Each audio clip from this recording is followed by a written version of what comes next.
iedereen een hele fijne kerst gewenst, alvast.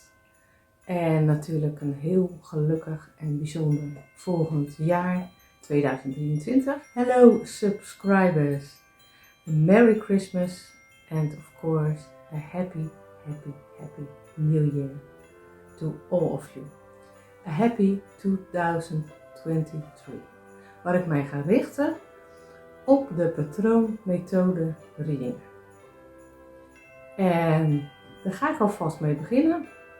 Hier komt een reading over het hoefijzer methodepatroon.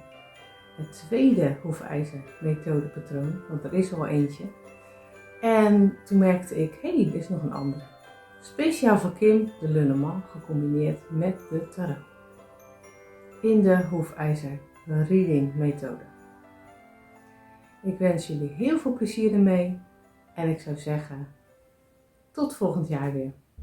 Ik heb nu de kaarten voor me liggen. Ik had het de vorige keer over kaarten, tarot en Lunneman. Om die samen te doen in een methode. Toen zei Kim, ja, dat vind ik leuk. Dus Kim, deze is speciaal voor jou. En ook natuurlijk voor alle andere abonnees. En deze zijn de kleine kaartjes van Giro Marchetti die je apart kan bestellen. Ze zijn wel aan de prijs. Ik heb er in ieder geval 65 euro voor betaald. Dus dat is wel aan de prijs. Maar goed, zeker met dubbele leggingen vind ik het wel fijn om een mini Lunneman te hebben. En daarbij ben ik natuurlijk helemaal gek op de Lunneman. Dus je snapt het al. Waar ga ik het met je over hebben? Nou, ik ga het met je over hebben over een methodelegging, een methodepatroon en dat is de tarot en het is de Lunneman, wat ik hier heb. En het gaat over het hoefijzer, dus de methode van het hoefijzer. Heb ik al een keer gedaan, alleen dit is een andere methode, want ik zag ineens dat er ook een andere methode voor is. Dus ik ben de beroerdste niet om die natuurlijk ook uit te gaan leggen. Ook voor mezelf, omdat ik deze niet ken. Dus, ik ga meteen van start. Nou ja, je doet weer een thema. In dit geval het thema werk. Nou, jij kan eigenlijk alle thema's pakken die je wil natuurlijk. Hè? Nou, je gaat weer de kaarten schudden. Dus je zegt van, nou oké, het thema werk, dat is belangrijk en handig. En misschien de vraag van, nou ja goed, vind ik ander werk of vind ik leuk werk of vind ik sowieso werk? In ieder geval iets dat te maken heeft met werk. Dus ga even op je thema en op je vraag gaan schudden. Altijd heel belangrijk, hè? Nooit vergeten. Zo werkt het nou eenmaal het best. Ja, met deze hele kleine kaartjes kan je heel makkelijk schudden. Als je bent uitgeschud, dan ga je beginnen met, dit is natuurlijk wel best wel lastig, het zijn er 78. Weer concentreren op thema en werk.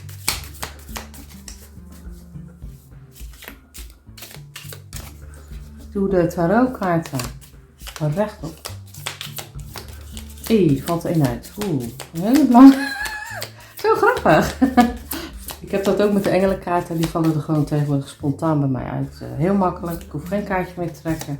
Ze vallen er gewoon uit. Nou, daar ben ik wel heel benieuwd naar. Neem dit ook mee in jouw spel. Deze kaart is heel belangrijk. Het gaat heel belangrijk worden voor je werk. Kan ook bij de Lunneman er in één keer uitvallen. Nou goed, je hebt ze geschud. Nou ben ik wel heel benieuwd. Deze kaart waar we rekening mee moeten houden. Het Rad van Fortuin. Dat is heel mooi. Het kan dus allebei de kanten op. Linker, rechterkant. Nou in ieder geval waar het om gaat. Het kan dus heel goed aflopen. Of het kan helemaal niet goed aflopen. Ja, dat is altijd wel het vervelende van het Rad van Fortuin, dat je het niet goed weet. Goed, nou ja, alles of niets. En waar die ook voor je staat is vooruitgang en ontwikkeling. Dus sowieso ben je bezig om je te ontwikkelen in je werk, op wat voor manier dan ook. Keuzes maken, dat krijg je ook. Je krijgt echt, het is heel belangrijk, en dat ga je ook doen. Dat zegt deze kaart. Deze kaart zegt, je gaat de keuzes maken wat betreft je werk. Er kan ook een hele nieuwe cyclus aankomen. Dat is super mooi. De tweede grote cyclus, hè, want de tarot, even voor de tarot spreken. Wat er ook op staat, overwin je angsten. is ook heel belangrijk, dat ga je dus ook doen.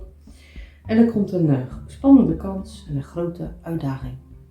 Dus ja, het is in ieder geval wel alles of niets. Dus ik ben wel heel benieuwd. Nou, deze kaart laten we even zo. Ik stop hem even opzij. Maar die laten we even wel. Vind ik het wel belangrijk genoeg die sowieso mee te nemen. Nou, het gaat dus om de Lenormand. In dit geval. Ik heb altijd best wel een hoop tarot gedaan. Dus het gaat om de Lenormand. Nou, die heb je geschud. Die kan je nu gewoon uitleggen zo. Op de manier van dat je een kaartje pakt. Dan voel ik me net zo croupier. Nou, het gaat dus over werk. Oké. Het hoefijzer. Je pakt een kaart voor het verleden. Je pakt een kaart voor het verleden. Dat is deze. Die leg je zo neer. Kaart voor het verleden. Dus je pakt een kaart voor het verleden, die leg je zo neer. Dus even deze zo doen.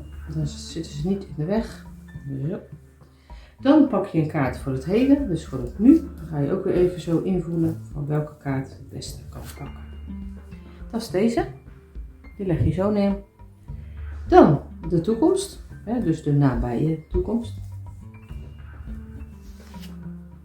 Dat is kaart 3, die leg je zo neer. Dan heb je kaart 4 en dat is de juiste weg. Dus hoe ga je de juiste weg bewandelen? Wat is een soort van hulpkaart, een soort van advieskaart. Nou, dus wat voor weg ga je bewandelen om de juiste weg te vinden? Dat is deze. Dan de invloed, de invloed van je omgeving, de invloed van hoe je het zelf allemaal doet. De uitwerking, dus hoe het allemaal zich gaat ontwikkelen. Nou, welke kaart is dat? Hoe gaat het zich allemaal ontwikkelen? Dat is die. Ik vind het altijd wel leuk om het nog niet te laten zien, welke kaart het is. Dan hindernissen. Dus ja, nou ja, goed, waar moet je dus op letten en waar moet je dus aan werken? Dat is deze. En de uitkomst, dat is de laatste kaart natuurlijk. Logisch, logisch, logisch. Nou, dat lijkt dan op een, ja, met veel fantasie op een hoefijzer. En dus allemaal in het verlengde, die in het verlengde, deze in het verlengde, en deze in het verlengde en deze is er onderaan. Dus een soort van hoefijzer. Als je door je oogharen kijkt. Nou, oké, die gaat weg. En dan wil ik meteen de tarot erbij pakken. Nou goed, dat zijn dus ontiegelijk veel kaarten. Dus zorg dat je genoeg ruimte hebt. Ik ga ze even in tweeën delen. Zo. Het eerste deel doe ik hier. Je kan ze natuurlijk ook gewoon schudden hoor. Dat maakt allemaal niet uit.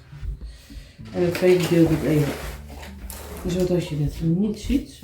Even op mijn eigen tafel. Goed, weer hetzelfde. Het verleden doe ik even hier. Daarnaast. Nou, oké. Dan het heden, dus het nu. Ook weer even invoelen. Dit is het heden. Dan de toekomst, de nabije toekomst. Dat is deze. Dan de juiste weg, hè? Dus weer de advieskaart van welke weg kan je het beste bewandelen. Dat is altijd heel erg mooi. Nou, dat is deze. Even zo. Dan de kaart 5, de invloed, de uitwerking, dus invloed van anderen, de invloed van jouzelf. En de uitwerking wat het allemaal gaat worden. Dat is ook altijd heel belangrijk. Dan heb je dus nummer 6, de hindernissen die je ongetwijfeld, er zijn altijd wel hindernissen, of vaak. Nou, dat is deze. En als laatste natuurlijk de uitkomst. Dat is deze. En natuurlijk de belangrijke kaart, want die vloog er meteen uit. Dus die is heel belangrijk. En dat kan bij jou ook gebeuren, dat er een kaart uitvliegt. Dat moet je altijd behandelen. Altijd super belangrijk. Oké, het verleden. De Lenormand draaien we om. Heeft met geld te maken. Geldkaart. Wat is er met die geldkaart? Wat is de hoge priester? Nou, waar heeft hij mee te maken? Dat je met geld best wel een beproeving had. Dus best wel moeilijk, moeizaam ging niet makkelijk, het ging best wel rot, om het dan maar eens te zeggen. Dat je best wel heel veel keer getest bent wat betreft geldzorgen. Dit is natuurlijk een voorbeeld, een reading, een methode reading in dit geval. Ik wil wat ik al zei, dat ik echt volgend jaar wil gaan richten op de methode readings. Dus heel veel methode readings. Mocht jij nog denken, een bepaalde methode die jij hebt gezien, als jij daar een reading over wil, ik hoor dat graag van je. Nou goed, dus je bent op geldgebied echt wel wat zorgen gehad, of best wel een hoop zorgen gehad. En altijd je uitdagingen aangegaan, altijd geprobeerd werk te vinden, altijd geprobeerd ander werk te vinden. En je wil nou eenmaal iets bereiken en je wil ook geld verdienen. En je wil ook gewoon het liefst een mooi beroep hebben waar je heel veel uit kan halen en heel veel kracht uit kan halen. Je hebt ook wel best wel aan ook mensen hulp gevraagd. Er staat de kaart ook voor hulp. Maar het ging allemaal echt niet van een leien dakje. Nou, het heden, dus het nu, dat draaien we om. Nou, de wolken, die zegt het eigenlijk al. Het is best wel heftig geweest. Je ziet het, donkere wolken. Het is echt heftig geweest voor je. Je ziet hier wel al gelukkig mooie zon komen. Dus je kan wat dat betreft weer blij zijn van oké. Maar het is, je zit eigenlijk nog steeds in dat soort niemandsland. Eigenlijk gebeuren er nog steeds dingen op je werk. Kan met ander werk te maken hebben, werk wat je aan het zoeken bent. Sollicitaties die niet lekker lopen. Misschien wel een heel raar sollicitatiegesprek wat je net achter de rug hebt. Dat je denkt, nou zo'n raar sollicitatiegesprek heb ik nog nooit gehad. Dat is wat mij is overkomen, laat ik zo zeggen. En deze kaart zegt dus weer iets over de wolk. Hè? Dus de tarotkaart, we gaan nu combineren. Mocht daar meer behoefte aan zijn, dan hoor ik het graag. Nou, oké. Nee, dat is duidelijk. Dat is zijn de staven. Goed, ja, je ziet het.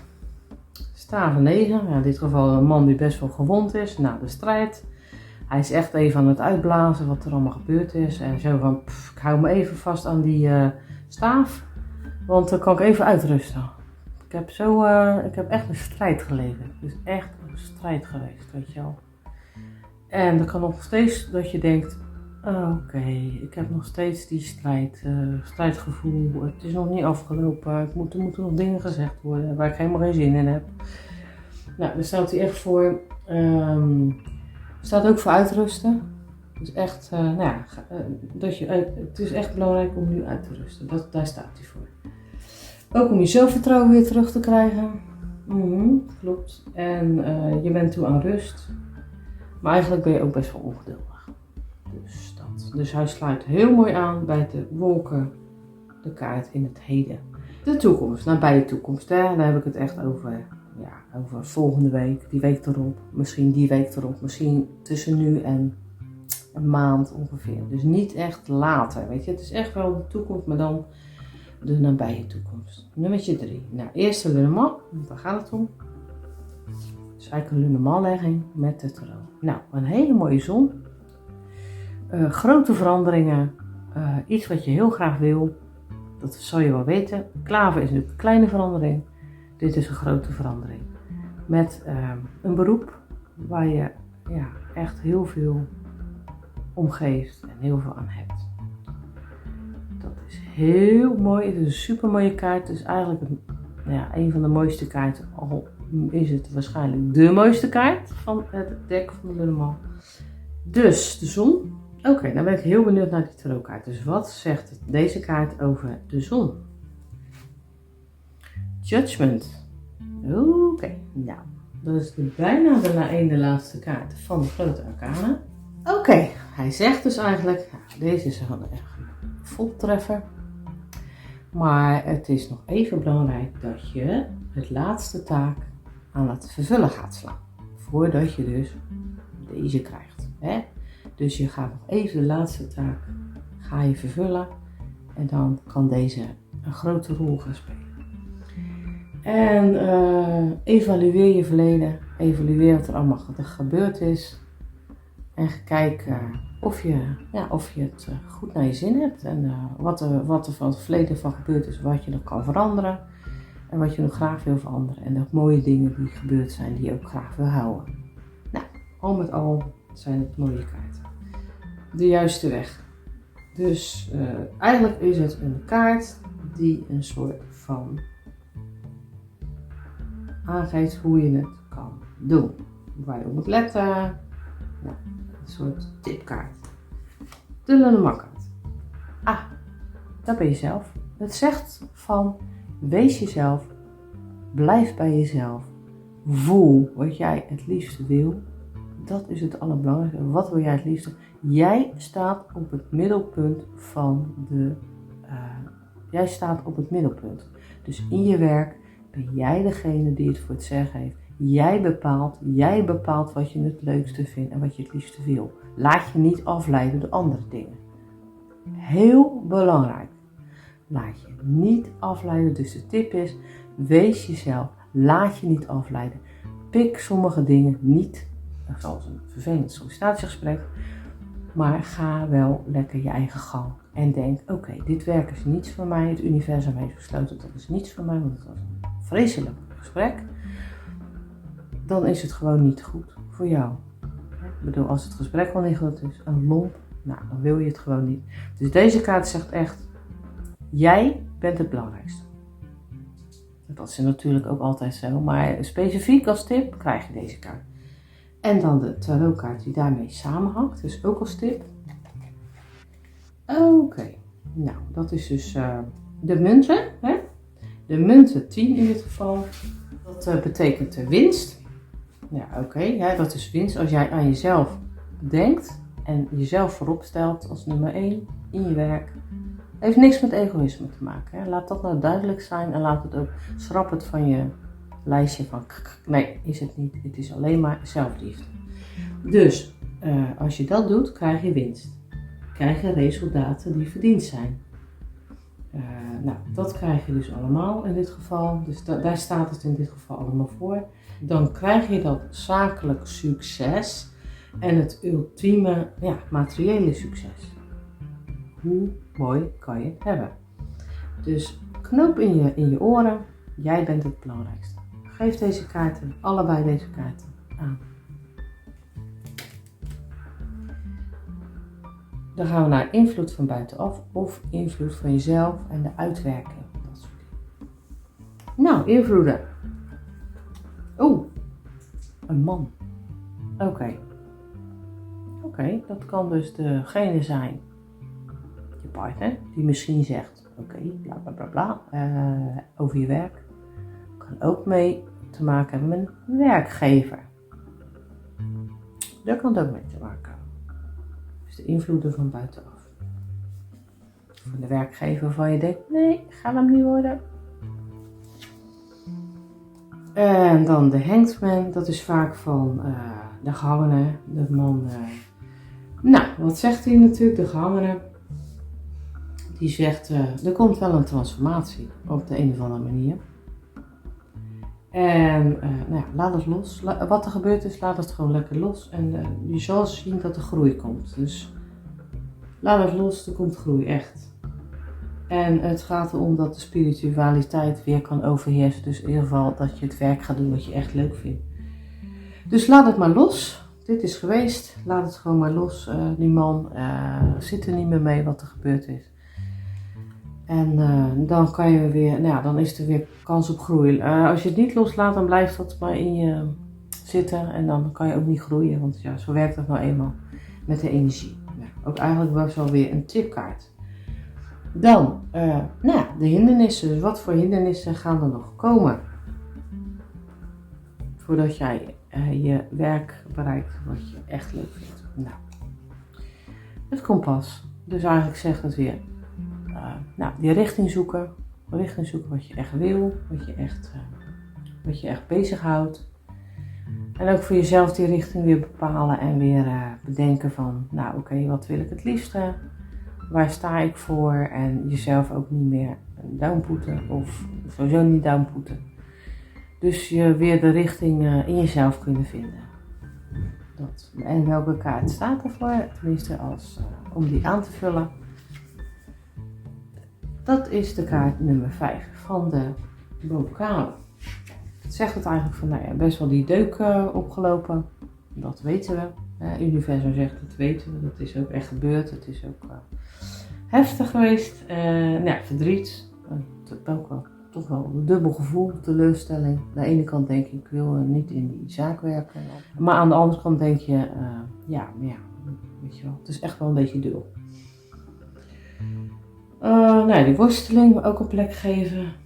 En bedenk maar zo, er zijn ook wel dingen die wel gelukt zijn. Dus bedenk maar zo, weet je wel. Dus dat is eigenlijk de hindernis.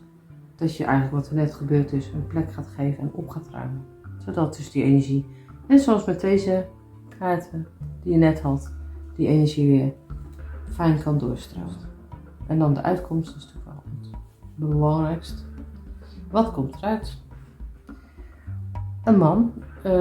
Betekent weer dat je voor een werkgever gaat werken. Een andere werkgever. Nou, daar ben ik wel heel benieuwd naar. Dus het is wel iemand anders dan deze meneer. Waarvan je dacht, nee, dat gaat hem niet worden.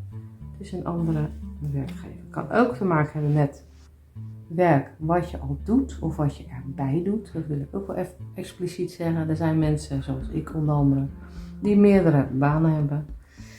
En het kan heel goed zijn dat dit al iemand is die je kent, waar je een grote opdracht van krijgt. Dat kan. Nou. Oh, wauw. Weer de zon. Maar dat is leuk. Dat vind ik leuk. Ja, ik ben even enthousiast. Ik trek de zon dubbel. Dus ik trek de zon in de toekomst van de Lenormand. En ik trek de zon in de uitkomst van de tarot. Ta, ta, ta, ta. Hoe mooi kan je het hebben? Nou, eigenlijk niet mooi, hè? Zo, dat is echt super. Nou, oké, ik ben even enthousiast. Moest even delen. En goed, dus dit zegt wat over die werkgever. Nou, het is een hele goede werkgever. Want dat zie je wel, want de zon is ook in de tarot. Eigenlijk een van de weinige kaarten die ook echt hetzelfde betekent in de Lenormand als in de tarot. En dat vind ik echt wel heel erg leuk. Dat het aantal kaarten, dat dit echt overeenkomt. Okay, nummer 19, grote arcana. Ja, positieve energie.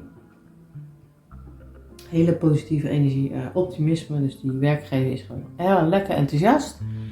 En er komt weer een beloning wat jouw kant op. Dus die werkgever die geeft jou een beloning. Hè? Dat is de zon. Dat is dus in dit geval werk, veel werk, grote opdracht. En kracht en moed krijg je er weer van die werkgever. Of van die, hoeft natuurlijk geen werkgever te zijn. Het kan ook een klant van je zijn, zeg maar. En als je ZZP'er bent. En levenslust. Nou, heel mooi. Dus er komt in ieder geval ander werk voor je aan. Waar je weer geld mee gaat verdienen. Ik vond het heel leuk om te doen. Nou, je ziet het. Deze geeft dus aan niet leuk, wel leuk. En in dit geval denk ik dat je hem kan plaatsen in het gedeelte van het niet leuke. Want ja, dat was gewoon niet leuk. De werkgever is een niet leuk werkgever. Of klant is gewoon, ja, mooi. Dus in dit geval is het beide kanten. En dat zag je ook eigenlijk al aan de wolken. Nou, heel veel plezier met dit zelf leggen. Mocht je er nog een vraag over hebben. En dan echt een vraag die gaat over hoe je deze kaart kan leggen. Niet een legging die jij al gedaan hebt voor jezelf. En dat ik dan moet zeggen hoe het gaat en hoe het is. Want daar zijn de Facebookgroepen voor. Ik zeg het nogmaals. Heel veel succes en graag tot volgend jaar weer. Dat klinkt. Oké, groetjes.